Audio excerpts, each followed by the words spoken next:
नमस्कार, आप देख रहे हैं भारत एक्सप्रेस और मैं हूं आपके साथ आंचल मित्तल। बिहार चुनाव के नतीजे बीते दिन सामने आ गए थे। अब बिहार की ढीगा विधानसभा सीट से सीपीआई एम की प्रत्याशी दिव्या गौतम इस वक्त हमारे साथ मौजूद है। इनके साथ जुड़ेंगे और इनसे पूछेंगे कि आखिरकार इनका अनुभव कैसा रहा। तो दिव्या जी, बहुत बहुत स्वागत है आपका भारत एक्सप्रेस पर। जी, शुक्रिया, सबसे पहले मैं आपसे जी सबसे पहले मैं आपसे आपका अनुभव जानना चाहूंगी। आपका पहला ये चुनाव था, किस तरीके का अनुभव रहा? क्या-क्या मुश्किलों का सामना आपने किया और क्या-क्या अच्छी चीजें इस चुनाव में आपके लिए हुई? देखिए सबसे पहले तो मैं बहुत ही शुक्रिया करना चाहूँगी दीघा की जनता को, जिसने मेरे ऊपर इतना प्यार और इतना भरोसा जताया, और जिन लोगों ने मुझे वोट किया और जिन लोगों ने नहीं भी किया, तो उनका एक मुझे लगता है कि आने वाले समय में मैं उनके साथ बनी रहूँगी, उनके सुख-दुःख और उनके संघर्षों के साथ मैं रहूँ, और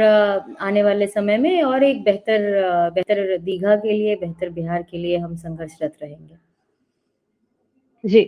और किस तरीके का अनुभव आपने देखा? अगर मैं जानना चाहूँ आपसे, तो क्या आपको लगता है कि आपकी तरफ से क्या कमी रह गई होगी कि थोड़ा जो है कमी आई है वोटों में?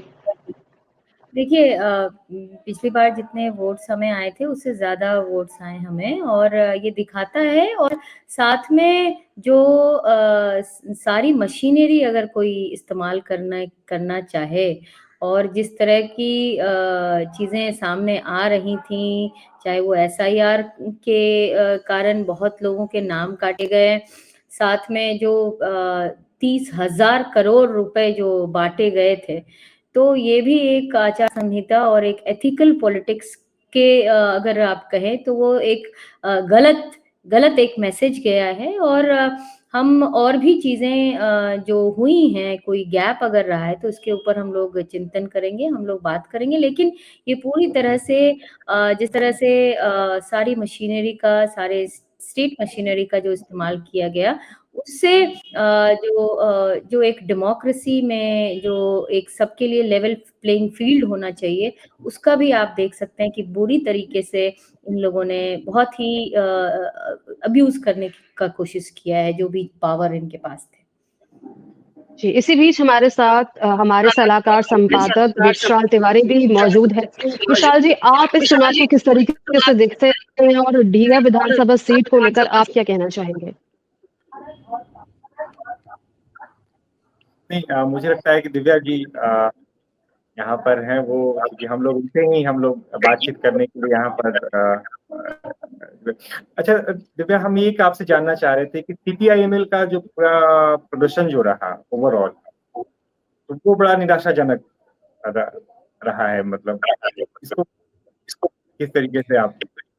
देखिए जिस तरह के बहुत ही अनएक्सपेक्टेड और सरप्राइजिंग था, बस मैं हमारी पार्टी के लिए ही नहीं, पूरे जो ऑपोजिशन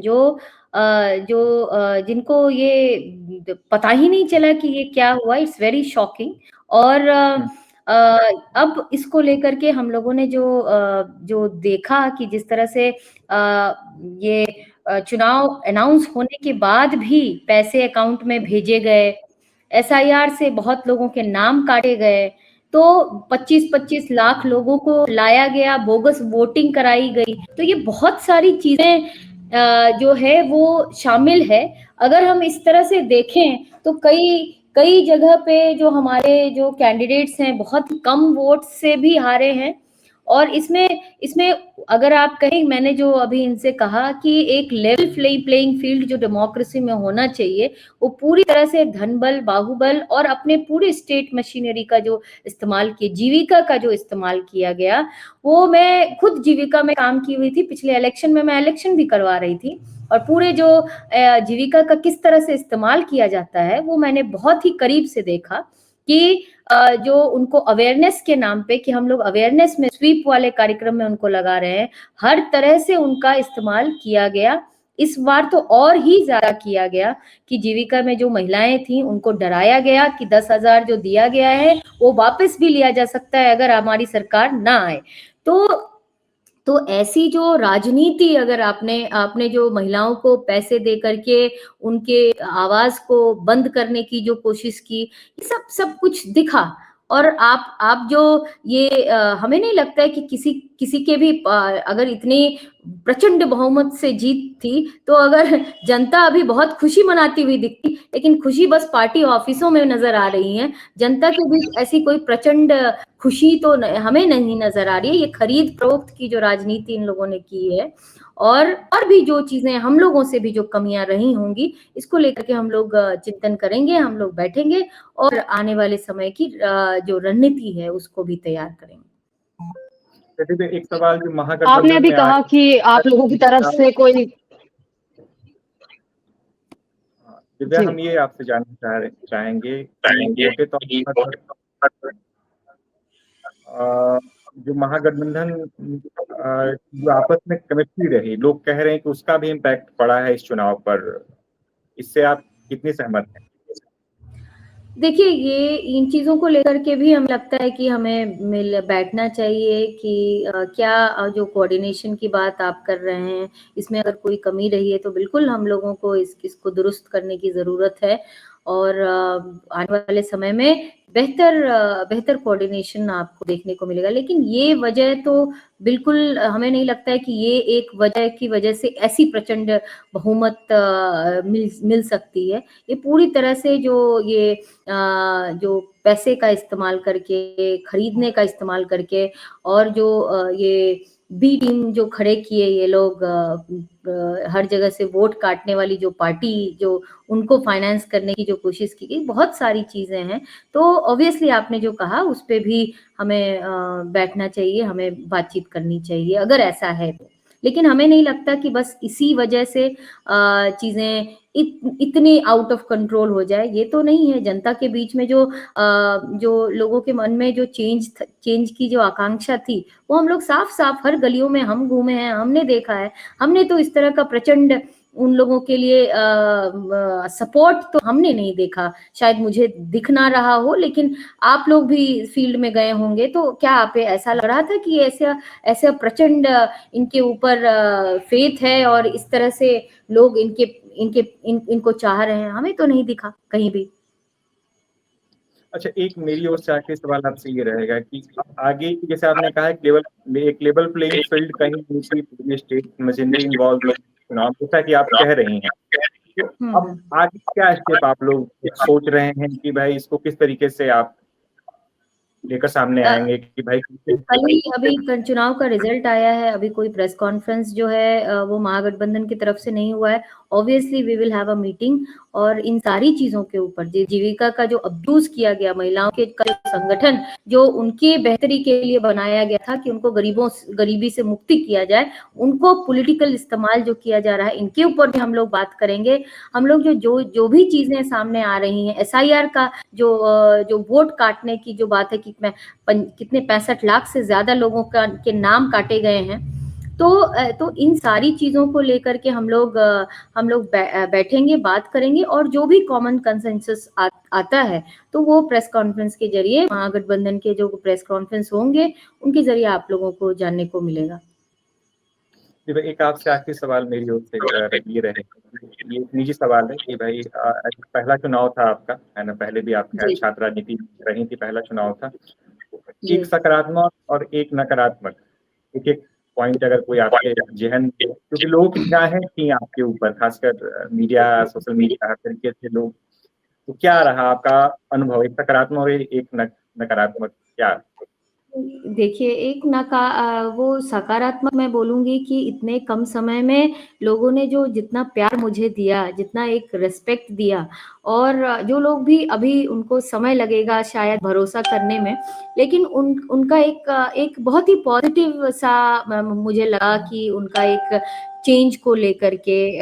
है मन में। तो वो चीज मुझे बहुत बहुत ही अच्छा लगा कि कटिंग अक्रॉस क्लास, किसी भी मैं झुग्गी झोपड़ियों में जा रही हूँ, लोग हम पे भरोसा कर रहे हैं और एक जो लोगों के मन में एक जो चेंज की चाहत थी, वो पढ़े लिखे लोगों से, इंटेलेक्चुअल कम्युनिटी के बीच भी, जो मुझे लगा कि बहुत सारे लोगों तक मैं पहुंच नहीं पाई, उनका भी मुझ तक पहुंचना, ये बहुत ही पॉजिटिव सा मुझे लगा कि ये बहुत बड़ी जिम्मेदारी मुझे दे रहे हैं। आज के लिए ही नहीं, मेरी जो भी उम्र है वो अब जीवन भर के लिए एक जिम्मेदारी जो उन्होंने मेरे ऊपर वोट के माध्यम से भी, एक प्यार के माध्यम से भी, और जो मैंने देखा जो स्टेटस लोग अपनी मर्जी से लिख रहे, जिनको मैं जानती नहीं हूँ, वो मुझे सुन करके इतना मुझ पे भरोसा कर रहे हैं, तो उस भरोसे पे मैं खड़े उतरूं, इस बात की मुझे बहुत एक जिम्मेदारी सी फील हो रही है। दूसरी बात ये जो मुझे बहुत ही डिप्रेसिंग लगी कि किस तरह से लोग जो हैं, जो अपने पैसे का इस्तेमाल करके वोट को खरीदने की जो कोशिश करते हैं, चाहे वो स्टेट मशीनरी का इस्तेमाल करके अपने पक्ष में वोट लेने की जो कोशिश, उस जगह पे मैं बहुत ही हेल्पलेस भी फील किया कि मैं तो इतने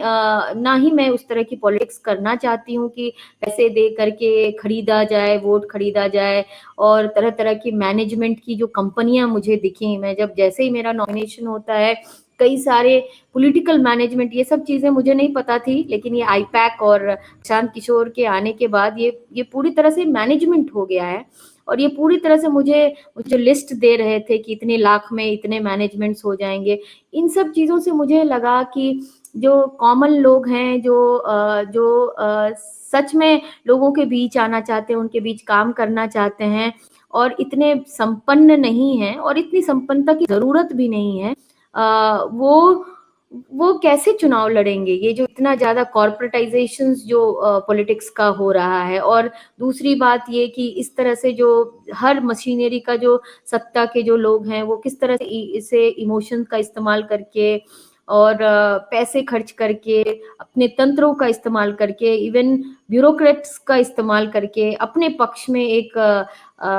चुनाव का रिजल्ट लाने में जो किए, तो उसमें तो मुझे किसी के पास 30,000 करोड़ जो बांटने का काम किए, इस जगह तो मुझे अपना फेलियर दिखा कि इस जगह पे अपनी बात को लेकर के जाना, एक बेहतर भविष्य की बात करना, थोड़ा इस बात को लेकर के मुझे दुख हुआ, तकलीफ हुई, लेकिन मुझे लगता है कि लोग जो हैं इन चीजों को समझेंगे, और हमें लगता है कि किसी चीज का देर नहीं है, there is silver lining in every cloud. चलिए दिव्या, बहुत बहुत धन्यवाद हमारे साथ जुड़ी भारत एक्सप्रेस के साथ। Thank you so much, thank you.